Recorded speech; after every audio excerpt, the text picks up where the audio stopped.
Hello students, चलिए start करते हैं बेटा। एक्सरसाइज 12.2 का क्वेश्चन नंबर 7 देखते हैं क्या है। स्टेटमेंट रीड करेंगे एक बार। ए कोड of a circle of radius 12 centimetre subtends an angle of 120 degree at the centre. क्या गिवन है? हमारे पास एक सर्कल गिवन है जिसका रेडियस क्या है 12 सेंटीमीटर, और जो उसकी कोड है वो सेंटर के साथ कितना एंगल फॉर्म कर रही है? 120 डिग्री एंगल फॉर्म कर रही है। Find the area of the corresponding segment of the circle. तो जो भी उस कोड से हमारा सेगमेंट एरिया होगा वो हमें क्या करना है? फाइंड आउट करना है। चलिए बेटा, इस क्वेश्चन को किस तरीके से करना है वो देख लेते हैं। सबसे पहले क्या करेंगे, अपना एक सर्कल ड्रॉ कर लेते हैं। ये हो गया हमारे पास सर्कल।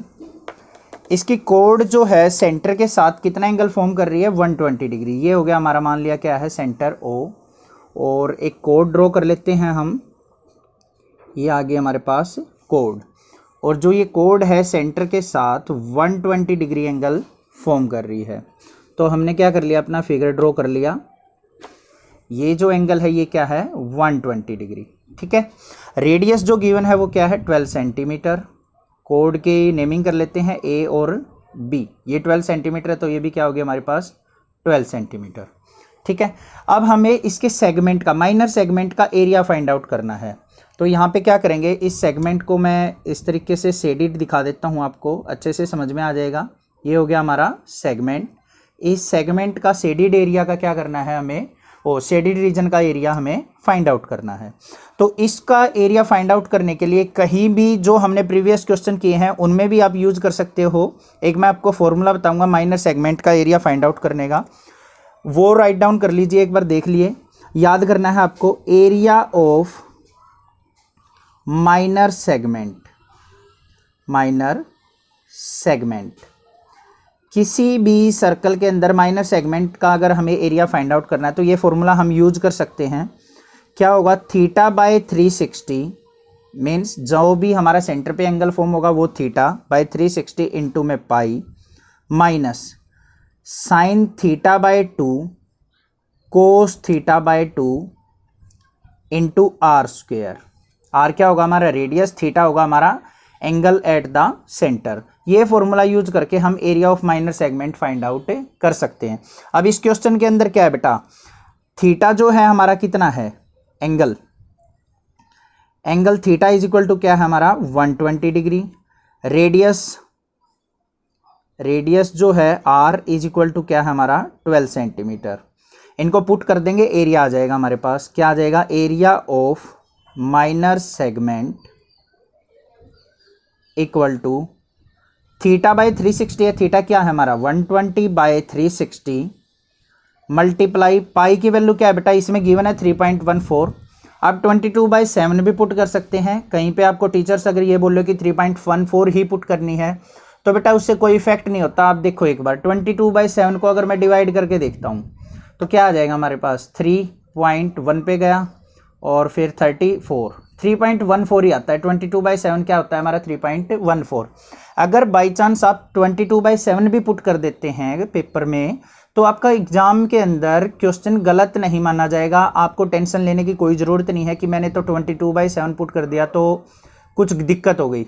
कोई दिक्कत नहीं है। बट अगर गिवन है 3.14 तो आप उसको लेके चल पड़ो, वैल्यू वही होती है। 3.14 पुट कर दिया मैंने, minus sine theta by 2। Theta क्या है हमारे पास?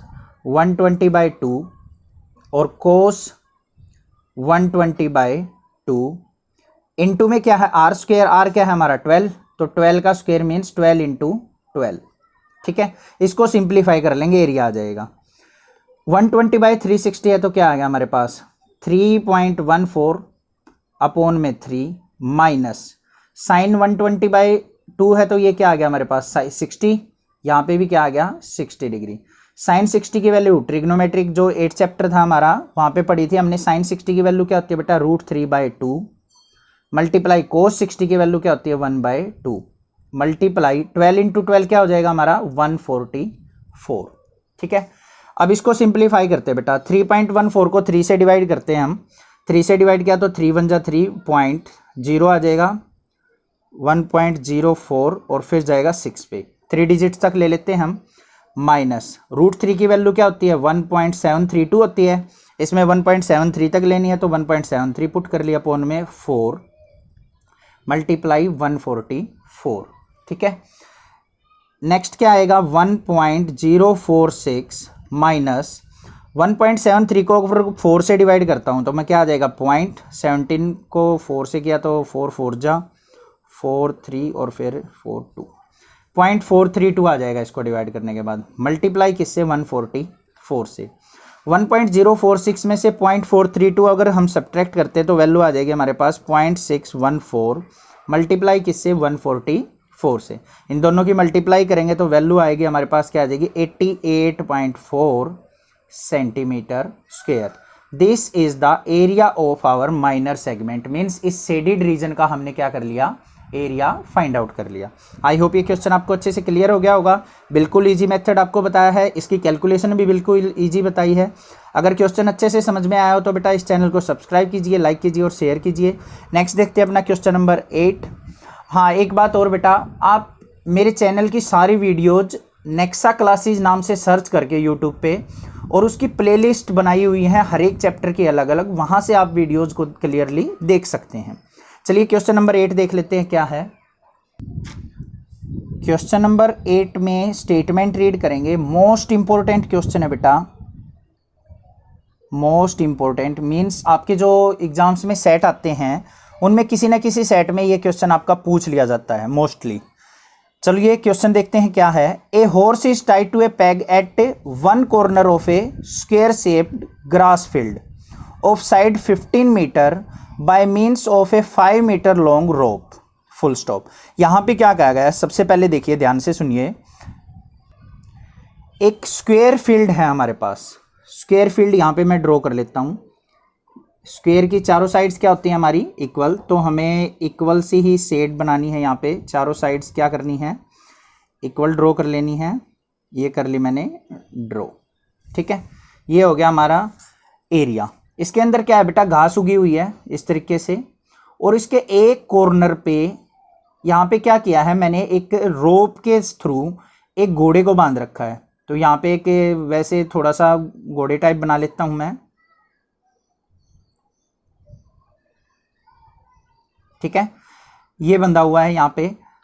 तो इसकी जो साइड्स गिवन है वो क्या है हमारे को 15 मीटर गिवन है स्क्वायर की साइड। तो मेन चारों साइड जो हो जाएंगी वो क्या हो जाएंगी 15 मीटर 15 मीटर और 15 मीटर। क्या कहा है घोड़ा जो है 5 मीटर लंबी रस्सी से बंधा हुआ है एक कोने पे। तो हमें क्या फाइंड आउट करना है the area of that part of the field in which horse can graze. मतलब घोड़ा जो है कितने एरिया में घास खा सकता है वो हमने क्या करना है फाइंड आउट करना है, ठीक है। अब ये 5 मीटर की रस्सी है तो 5 मीटर इस तरीके से क्या करेगा वो, ये जो एरिया है हमारा इस एरिया की घास वो आराम से खा सकता है। इस तरफ तो घास नहीं खा सकता क्योंकि उसकी रस्सी ही 5 मीटर की है।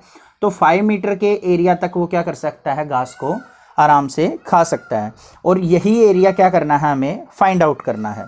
तो चलिए बेटा फर्स्ट पार्ट देखते हैं इसका क्या कहा है उसने। Area that can be grazed by the horse, ये फाइंड आउट करना है हमें। एरिया ग्रास्ड बाय हॉर्स, ठीक है, वो क्या हो जाएगा हमारे पास। अब बेटा इसको अगर मान लें ये हमारा क्या हो जाएगा एक कंप्लीट सर्कल फॉर्म करेगा इस तरीके से, ठीक है। ये मान लिया सेंटर है हमारे सर्कल का। तो ये जो एरिया है ये एंगल क्या होगा हमारा 90 डिग्री, ये वाला एंगल 90 डिग्री। तो इसका एरिया निकालना है हमें सेक्टर का। इसका नेमिंग कर लेते हैं, ये पॉइंट ओ मान लेते हैं, ये पॉइंट ए मान लेते हैं, ये पॉइंट बी। तो यहाँ पे क्या लिख देंगे area of sector O A B किसका इक्वल हो जाएगा बेटा थीटा अपॉन में 360 मल्टीप्लाई पाई आर स्क्वायर। अब थीटा जो है वो क्या है हमारे पास 90 डिग्री है, रेडियस जो है वो क्या है 5 मीटर की लंबी रस्सी है। तो ये क्या हो जाएगा 5 मीटर हमारा रेडियस हो जाएगा इस सर्कल का, ठीक है। वैल्यू पुट कर लेते हैं। थीटा क्या है 90 अपॉन में 360 मल्टीप्लाई पाई की वैल्यू 3.14 मल्टीप्लाई रेडियस क्या है 5, तो 5 मल्टीप्लाई 5। 19 1 जा 19, 19 4 जा 4 से कट गया यहाँ पे 5 5 जा 25, 25 की और 3.15 की मल्टीप्लाई अगर करते हैं तो आएगा 78.5 डिवाइडेड बाय 4। 4 से इसको कट किया तो वैल्यू आ गई बेटा 19.62 मीटर स्क्वायर। मीन्स ये एरिया वो आसानी से ग्रास कर सकता है, मीन्स खा सकता है इतने एरिया की घास। नेक्स्ट जो कहा है सेकंड पार्ट के अंदर, अगर मान लिया रोप की जो लेंथ है ये 5 मीटर थी, 5 मीटर की जगह मैं 10 मीटर कर दूं तो यहाँ पे हमारा घोड़ा पहुँच जाएगा, तो जो हमारा रेडियस हो जाएगा वो क्या हो जाएगा बेटा, अब 10 मीटर हो जाएगा। ठीक है, तो यहाँ पे थीटा तो रहेगा हमारा क्या 90 डिग्री, रेडियस हो जाएगा हमारा 10 मीटर। सिमिलरली एरिया क्या हो जाएगा, theta by 360 multiply pi r square, तो क्या आ गया हमारे पास, थीटा क्या है 90 बाय 360 मल्टीप्लाई 3.14 इंटू रेडियस क्या हो गया बेटा अब 10, तो 10 इंटू 10, 19 1 जा 19, 19 4 जा 10, 10 100, 100 की और 3.14 की अगर मल्टीप्लाई करें, देखो ध्यान से 3.14 पॉइंट के बाद 2 डिजिट्स हैं, पॉइंट हटाया तो नीचे आ गया 100, 2 जीरो से 2 जीरो कैंसिल, तो क्या आ गया हमारे पास 314/4। इसको कट किया तो वैल्यू आ जाएगी हमारे पास, क्या आ जाएगी 4 7 जा 78.5 मीटर स्क्वायर। ठीक है, तो एरिया जो आ गया 10 मीटर अगर रोप हो जाए तो कितना ग्रास कर सकता है वो 78.5 मीटर स्क्वायर। नेक्स्ट क्या पूछा है उसने, increase in the grazing area, कि वो कितना एरिया ज़्यादा घास खा सकता है। वो कैसे निकलेगा, 5 मीटर में तो वो 19.62 खा सकता था, 10 मीटर की अगर रोप होगी तो 78.5 मीटर स्क्वायर खा सकता है। तो इंक्रीज इन एरिया क्या हो जाएगा, इंक्रीज इन ग्रेजिंग एरिया किसके इक्वल हो जाएगा बेटा, 78.5 माइनस 19.62, इनको सब्ट्रैक्ट करते हैं तो हमारे पास वैल्यू आ जाएगी 58.87 metre square. This is the answer. आपको ये पार्ट्स क्लियर हो गए होंगे, ये क्वेश्चन इजीली क्लियर हो गया होगा किस तरीके से करना है। बिल्कुल इजी क्वेश्चन है, मोस्टली आपके एग्जाम्स में पूछा जाता है। कहीं पे कोई डाउट हो तो मुझे कमेंट कीजिए, अदरवाइज इस चैनल को सब्सक्राइब करना न भूलें, अपने फ्रेंड्स रिलेटिव के साथ जरूर शेयर करें। Thank you students.